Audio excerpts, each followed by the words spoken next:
the lodgers.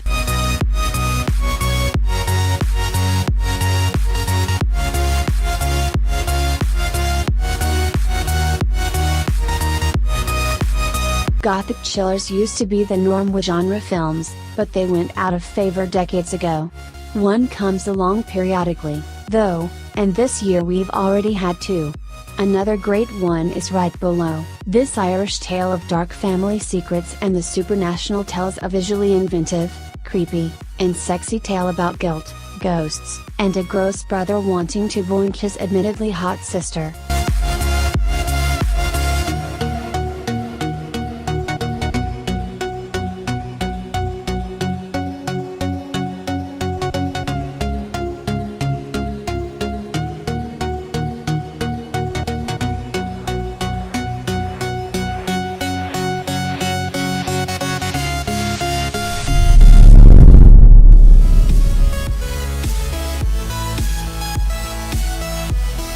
Marrowbone.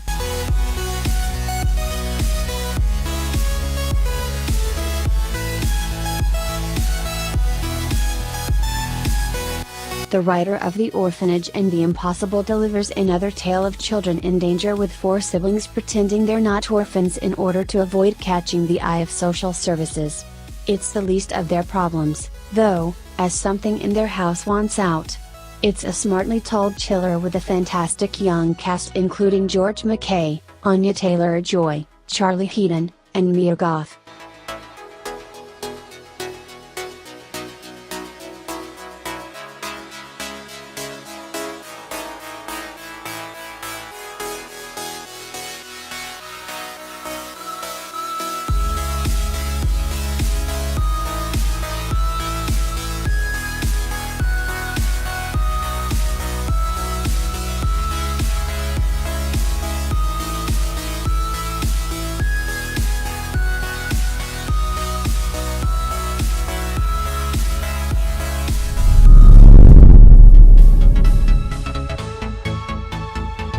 The Ritual.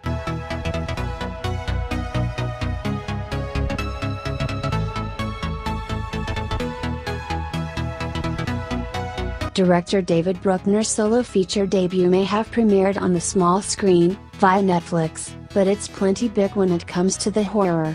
It sends four friends into the woods 1 year after a fifth friend's murder, but as devastating as that loss was, they're in for far, far worse.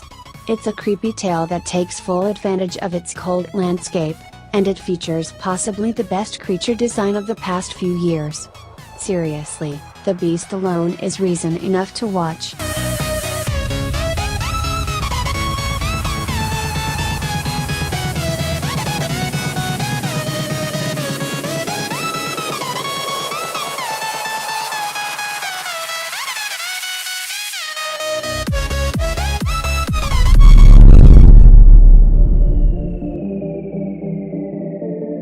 Revenge.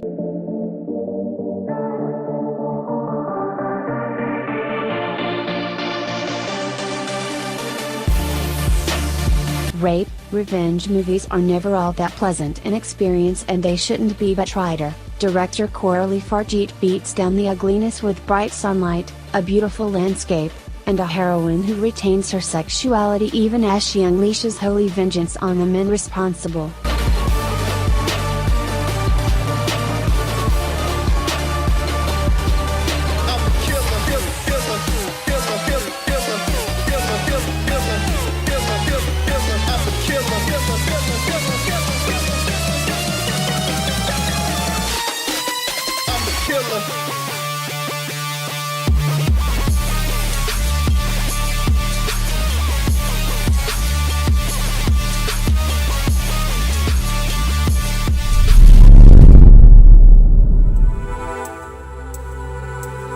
Les Affamés, aka Ravenous.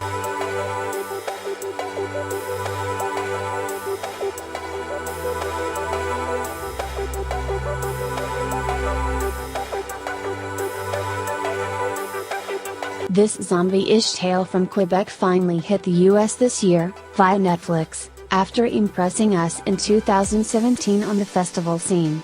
It's a smart and intimate look at a small town dealing with a viral onslaught turning people into maniacal, flesh-tearing terrors, and it manages thrills and bloodletting delivered with beautiful cinematography and emotion.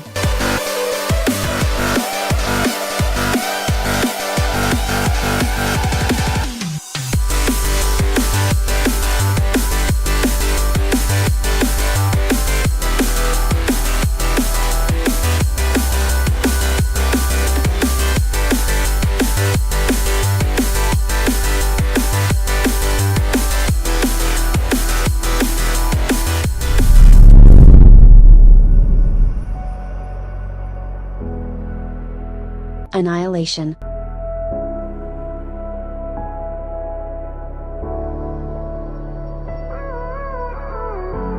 Gave you too much, now Alex Garland's latest is one hell of an experience, and while it's both a drama of the soul and a trippy science fiction film, it's also more than a little horrific. From the nightmare of grief and loss to the terror of the unknown, the film brings darkness to life with beautiful visuals and colors that film you as they strike your eyes. just do what you do. And it hurts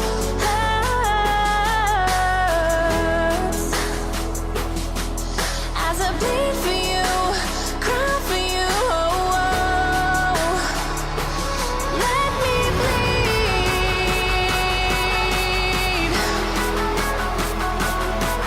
as I bleed for you, cry for you. Oh, oh.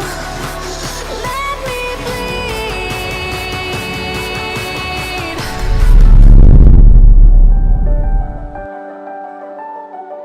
The Cured.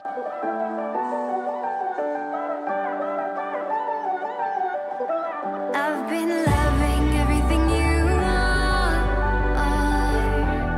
We'll probably never get a 28 months later, but thanks to The Cured that realization is a bit easier to swallow. This is a zombie tale taking place well after the outbreak and assault and instead focuses on recovery, and it comes with its own drama and terror.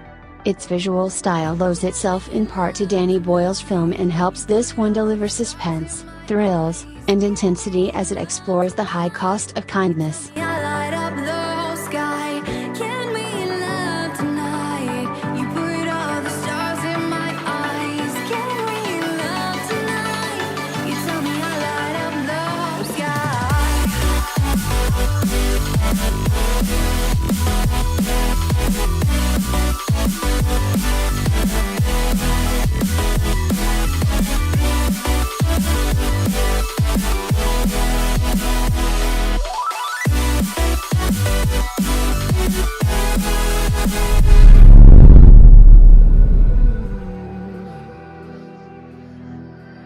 Hereditary.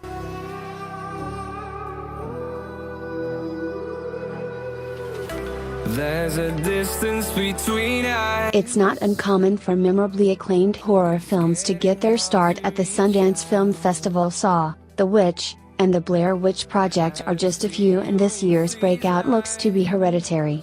The film focuses on a family in distress as grief and malicious forces have their way with them, and the personal terrors come in the form of some terrifically frightening sequences. The two lead performances are far stronger than the genre typically calls for, and they raise the film's effect by association. And I've been counting minutes for quite some time now, just to see you again. And I've been counting days to get away, to see you again, see you again. Been finding ways to get away.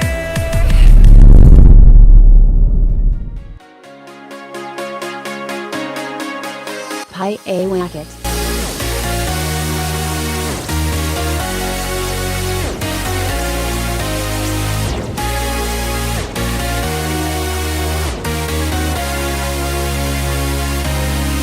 Adam McDonald's debut feature Backcountry made my best horror of 2015 list, and his sophomore effort seems destined to repeat that feat this year. Like that film, His follow-up focuses its terrors in the woods, but it trades our natural fear of hungry grizzly bears for supernatural horrors that are every bit as scary. McDonald's tale involves angry youths, devilish deals, and a demonic presence guaranteed to terrify, and it is not to be missed.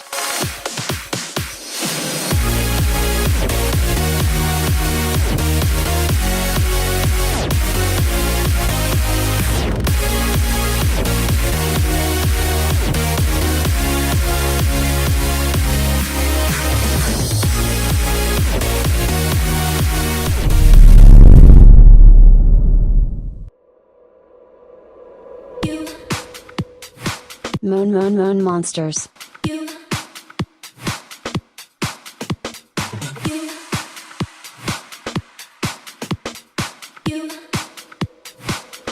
I've been singing this Taiwanese film's praises since last year and even included it on my 2017 year-end list despite it not having a US distributor or release date, but it's back this year as the fine folks at Shudder are bringing it stateside via their streaming service.